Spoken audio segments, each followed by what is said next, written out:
And he's pulled that magnificently. It's gone high, deep into the stands. That is a huge six.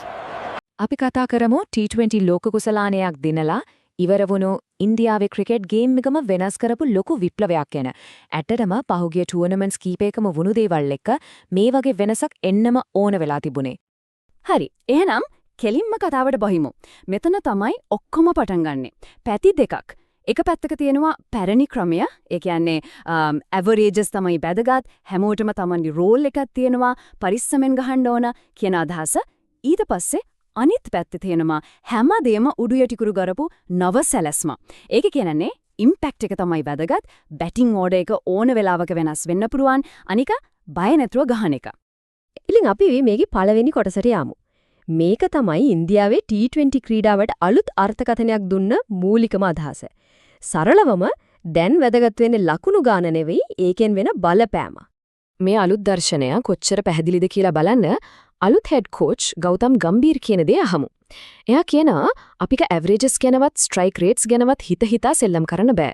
වැදගත්ම දේ තමයි කෙනෙක්ට දීලා තියෙන සිටුේෂන් එකේදී කොච්චර ලොකු බලපෑමක් කරන්න පුළුවන්ද කියන එක. ඉතින් මොකක්ද මේ බලපෑම එහෙමත් නැත්නම් ඉම්පැක්ට් කියන්නේ? ඒක මෙහෙමයි. කෙනෙක් ගහන ලකුණු ගානට වඩා තරගේ මුළු ගමනම වෙනස් කරන පොඩි ඒත් වේගවත් ඉනිමක් එහෙම නැත්නම් තීරණාත්මක දස්කමක්. පෞද්ගලික ස්ටැට්ස් වලට වඩා ඒක වැදගත්. හොඳයි දැන් බලමු මේ දෙනස පිටිපස්සේ හිටපු මොලකාරයෝ කවුද කියලා. මොකද මේක එක රැයකින් වෙච්ච දෙයක් නෙමෙයි. මේක ටිකෙන් ටික ගොඩනැගිච්ච දෙයක්.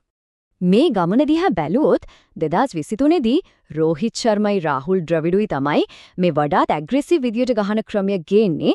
2024 T20 ලෝක කුසලානෙත් එක්ක ඒක හොඳටම තහවුරු වෙනවා.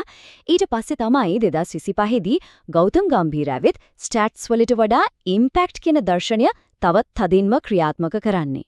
මේක ක්‍රමානුකූලව වුණ වෙනසක් කියන එකට හොඳම සාක්ෂියක් තමයි රවිචන්ද්‍රන් ඇශ්වින් කියන මේ කතාව. ඉන්දියාවේ බැටින් වල වුණ මේ වෙනස තියෙන්නේ ඒකේ ගොඩක් ගෞරවය රෝහිත්ටයි රාහුල් අයියටයි යන්න ඕන. එයාලා තමයි පාර පෙන්නුවේ. හරි අපි දැන් මේ ෆිලොසොෆි එකෙන් බැහැර වෙලා ග්‍රවුන්ඩ් එකේදී ඇත්තටම මොකද වෙන්නේ කියලා බලමු. මේ කියන බය නැතිකම පෙන්නේ කොහොමද? මේ ඇග්‍රෙසිව් ගේම් එක ගහන්න මොනවද ඕන වෙන්නේ? සූර්යකුමාර යාදව් වගේ ක්‍රීඩකෙක් දිහා බැලුවොත් මෙන්න මේ දේවල් තියෙන්න ඕන. බය නැතිකම සහ විශ්වාසය.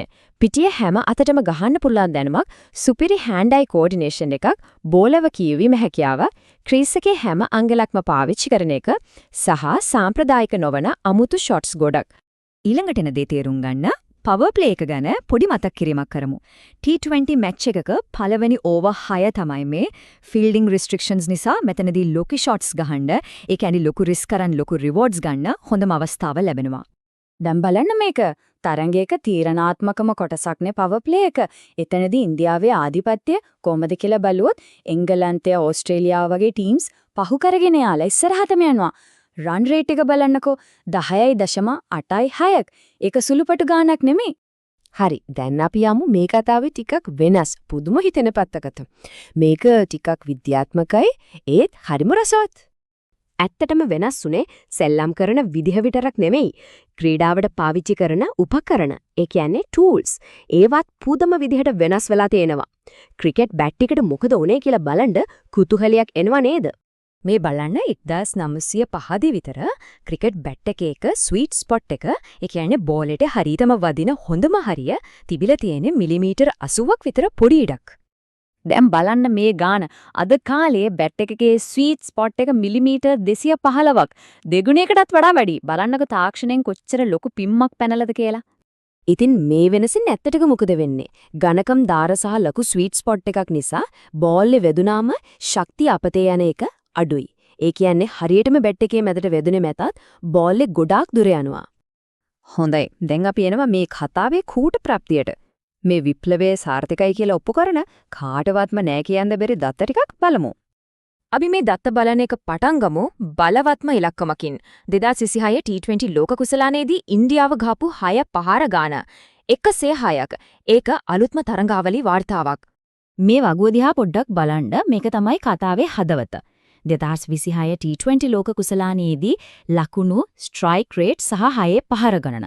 මේ හැම අතින්ම අනිත් හැම කණ්ඩායමකටම වඩා ඉන්දියාව ඉස්සරහින් ඉන්න හැටි පැහැදිලිවම පේනවා.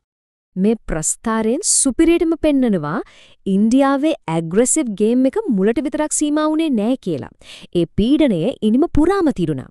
බලන්නකෝ පවර් ප්ලේ එකේදී ස්ට්‍රයික් රේට් එක 174යි, මැද ඕවර්වල 152යි, අවසාන ඕවර්වල 184යි. දැන් අපි බලමු මේ මුළු කතාවම ඉකිලක්කමකින් සාරාංශ කරන අතිශය තීරණාත්මක දත්තයක්. 1.57යි. මේකේ තේරුම මොකක්ද දන්නවද? සරලවම කිව්වොත් ඉන්දියාව තරඟාවලිය පුරාම හැම ඕවර් එකදීම ප්‍රතිවාදීන්ට වඩා සාමාන්‍ය ලකුණු 1.57ක් වැඩියෙන් ගැහුවා. ඒකෙන් හිතා ගන්න පුළුවන් ඒ ආධිපත්‍යයේ තරම. අපි මේ විග්‍රහය අවසන් කරමු ඉන්දියාවේ මේ ජයග්‍රහණය සහ ඔවුන්ගේ මේ අලුත් දර්ශනය ඉදිරියට කොහොම බලපායිල කියලා පොඩ්ඩක් හිතලා. ඉතින් කතාවේ සාරාංශය මේකයි. T20 ක්‍රීඩාවේ රාමුව සම්පූර්ණයෙන්ම වෙනස් වෙලා. මේක තවත් නිකම්ම ඉලක්කම් ගැන ගේම් එකක් නෙමෙයි. මේක ඉම්පැක්ට් එක ගැන ගේම් එකක් වෙලා. ඉතින් අන්තිමට හිතන්න දෙයක් ඉතුරු වෙනවා. ඉන්දියාව කරපු මේ විප්ලවයත් එක්ක T20 ක්‍රිකට් ලෝකයේ බල තුලනය සම්පූර්ණයෙන්ම වෙනස් වෙලාද? මේකද T20 වල අලුත් ලෝක දුවනිය.